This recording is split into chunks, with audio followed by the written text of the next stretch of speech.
Welcome back to Phinys Garage. I'm Gray, and today we're going to be working on the 1999 Mitsubishi Montero. More specifically, we're going to continue to work on the interior of the car. It's been quite a journey of taking the old carpet out and putting the new one in. It's definitely a challenge when you're doing it all by yourself in the middle of the summer with no shade all around you. So it gets pretty hot, so I have to take multiple breaks, and it takes a couple of weekends. I've got the driver's side all laid out perfectly. I just need to cut the holes for the seats, but I don't think I need to cut the holes for the back seats because there are no holes. There's just these little things that the seat sits on, and it sits on the middle piece there as well. I've already done the driver's side and even trimmed up where you put your feet at. That driver's side window leaked, meaning water got in and it created like some rusty areas here. Guys, let me tell you, it was a pain to take the seat out. The seat frame was all rusted out, so I have to swap the seat frame from the parts car onto this car. I've yet to do that, so I've decided, you know what, rather than cut the holes for the seats, let's just work on the passenger side, but let's get the seats back in the car on the passenger side, then we'll do the seat frame swap, and then we'll put the seat on the driver's side. I've already trimmed it up over here.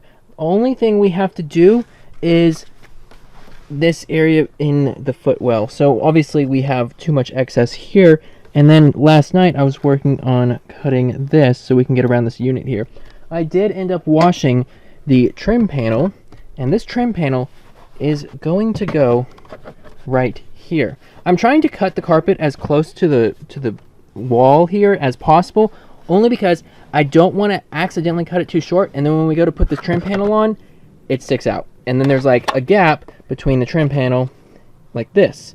Then it'll just look really ugly. So I'm going to give myself enough excess to where I can trim it back if I need it. I've lost a bunch of tools while working on the carpet for this car, which is very strange because it's like, how can you lose tools from working on the carpet?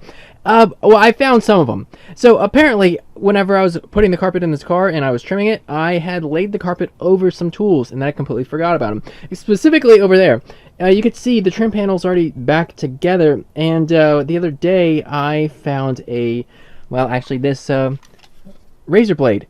It was hiding from me underneath the carpet, and you could not tell by feeling it. So if I did not lift up that carpet over there, this razor blade probably would have been in the car for the rest of this car's life. We're going to continue to trim this area up here, test fit the panel, and then I will cut this corner up here. Is going to be very interesting. There's a lot of pressure, and I want to make sure that I get a good snug fit. For those that don't know, this is my 96 Montero. I bought this car as a parts car for my 99 because parts are very hard to come by for this car. As you can see, I've already started parting it out. The fenders are gone, the hood's gone, the front fascia of the car is gone. Still working on taking off the intake. I want to use it for scrap, or if somebody wants to buy it, they can. All the parts on this car are for sale. I've had a bunch of people that watch my videos hit me up on social media and on my email asking me for parts, and I've already sold quite a few parts for this car. So if you need anything from a 96 Montero, I'll leave like a little link video in the top right to a full detail of this car so you can see. I'm not going to go over it right now,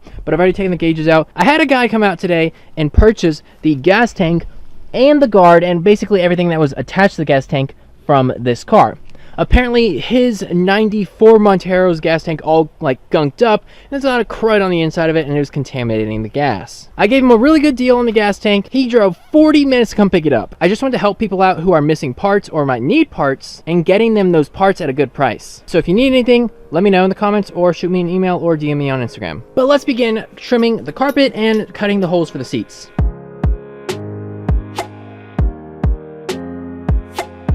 Something that I learned while doing the carpet on the passenger side is that it's way more difficult than the driver's side. You would think that the driver's side would be worse because you have pedals in the way and that's kind of a pain to work the carpet and try to trim it around. But for me, the passenger side, especially in the top left corner where all this carpet was bunched up,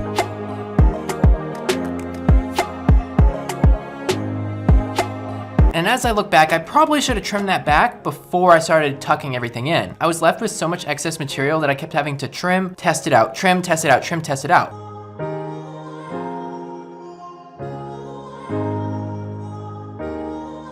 Some of the areas are still lifted up. I think I'm gonna wait till it gets really hot out, or I'm gonna take a heat gun, warm up the carpet, and then maybe put some weights on it. This will conform the carpet to the passenger side of the car.